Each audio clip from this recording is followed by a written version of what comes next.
Welcome back to the Crochet Crowd as well as my friends at yarnspirations.com. This pattern was filmed 10 years ago. Now, recently I've been getting a lot of questions about putting this item together. So there were 6 different types of octagons that were here and then one middle little piece. Now, you could do all of the motifs the same pretty much if you really wanted to, but it has a spinning nature to it, and that's why they had the difference of the motifs. Now, some of the questions that came in is that they said that there was no diagram on how to put this thing together. It's actually here on page number 5. So the different motifs are labeled. So if you did motif number 6, it's here, motif number 3, number 4. And what it is that these particular red spots appear at a different spot of the octagon, which gives it a spinning nature when you're looking at it. But again, you can probably get away with just doing one and just putting it all together. Now, the question came is, how are you going to put this thing together? And the answer is, you're going to do it through an invisible join.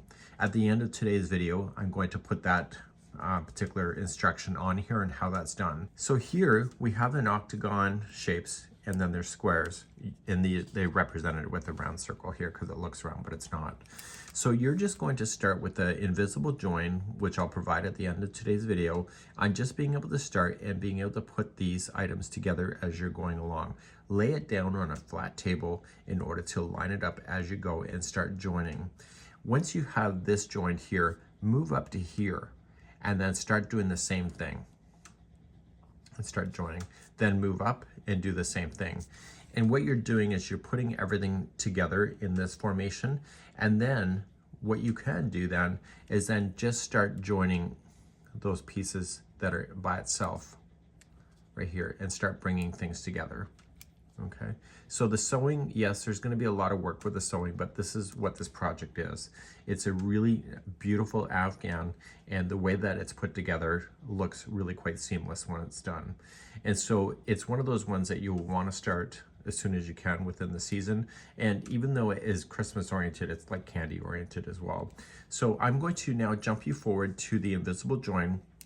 So in this case, the outside edge of the octagon and the outside edge of the square is white. So you're going to want to use the same color that you did so that when you do the invisible join, it is going to be completely invisible, and you're just going to work your way strategically all the way through. So let's say I want to do an invisible join with these two. I need to either choose this blue as my sewing color or this pink. I have to choose one or the other.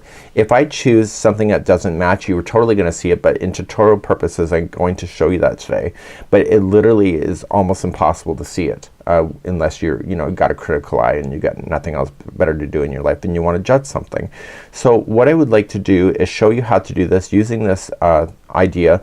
And I always find that it's a lot easier to start with the strand to have a slip knot on the other side and leave the strand long enough so that you can throw it through a tapestry needle at the end, but make sure that the strand is not so big that you're having to pull out like yards and yards of yarn. But you got to make sure that you have enough distance so that you can span something if you want to. So if you can do it in a one piece, it's great, but if you have to do it multiple pieces, maybe not so great, but it's life tough. So I want you to throw this through the tapestry needle. Ooh, and I want you to work on the back loop only. Now when I do whip stitching, I like to go up on an angle just like you're seeing on camera. So I'm sitting right here, and I like to go into the back loop of the one piece that I'm joining to, like that, and I am going to go into the back loop of whatever I want to join. So I'm not going into both strands that make up a stitch because I want this to fall in between so that it becomes invisible. So I'm just going to pull through, and what I want to do, see this loop that's coming up? I want to throw the tip of this through the loop and pick it up. This is going to lock that into position so that it will never come out. Okay. And what I like to do is that I go in the back loop of the very next stitch here, and I scoot underneath this strand and I pick up the back loop of this one. And what I'm doing is that when this crosses over, it's going to trap that strand into position. To do this without my hands in the way of your camera today is a miracle. Okay, so we got the first one. The first couple stitches is kind of a pain, but once you get beyond that, it's awesome. So go to the next back loop.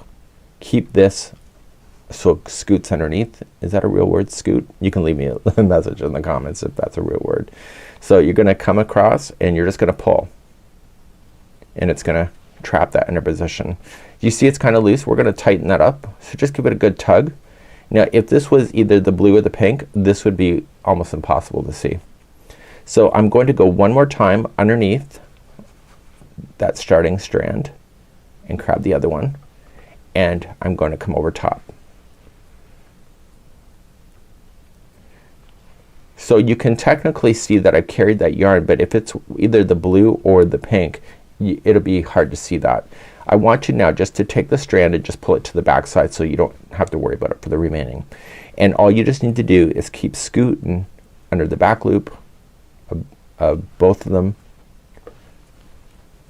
and once in a while, don't go too far, give it a good tug and make it nice and fabulous. Are you into fabulous today? I'm totally into fabulous today, and I'm just going to join. So in patterns where they call for a flat stitch join, I prefer a whip stitch, so you'll see me substituting sometimes in these tutorial work as I'm going across. And once you get blasting on this, it's actually pretty easy, and the joint always looks generally pretty good. So as you're working your way through, you can see that there's a bit of inconsistency. I'm tighter here than I was here. Just give it a good pull. Look. See, this is where you buried it, and you would never really see that. And just continue to match. So let me give you a few secrets just in case that you decided that you missed a stitch or one of the motifs is not the right size completely because maybe you screwed up or something. So I'm gonna teach you how to cheat the system so that you can actually have things match each other as long as it's not too wrong. So usually I'm looking ahead and will the squares match each other, yes or no? And so I'm keeping an eye, and what happens is sometimes that people skip stitches and then you can end up with one is going to be shorter than the other. So let's just say that we wanted this one and we wanted to pull it closer. Okay, I'm just doing an exaggeration on here, and I want to pull this closer. What I can do, because it's an invisible join, I come back here and let me just zoom you back in. So our goal is to bring that pink so it's going to be shorter. So when I go in here, I'm gonna go into the exact same stitch I was just in for the blue, and I'm gonna advance one more stitch over here. And what this is doing, it's putting two stitches together as one. And that's going to shorten up that pink just by one stitch. And so then I would continue to go along a few more, just like you would normally would do it. And if it's the invisible seam, you'll never see this, or virtually impossible unless you don't have a life or something. Is that mean? Yeah, I think I might be mean. So I look at it and I then examine the other one here, and I've exaggerated. So if it's still like out of alignment here, what I like to do is wait closer to about the halfway point to determine if that's really going to be out of alignment. Sometimes your mood swings can change your motifs in the tension. So if it's still too long, I will still go back into the blue that I was just in, and then I will advance one more time on the pink like that, and that will literally eliminate another stitch out here. So then that will pull it even closer to the alignment. And so because it's invisible seam, just pull it nice and tight. These extra pieces that you'll have in there, that'll be one color or the other, and it'll be really hard to tell, and it's a really neat idea. So this would be how you'd whip stitch. You're gonna go all the way across, and then when you're happy with it, just weave in your ends and just finish it off with just going back and forth a total of 3 times in the work, and that's how you would do the invisible seam.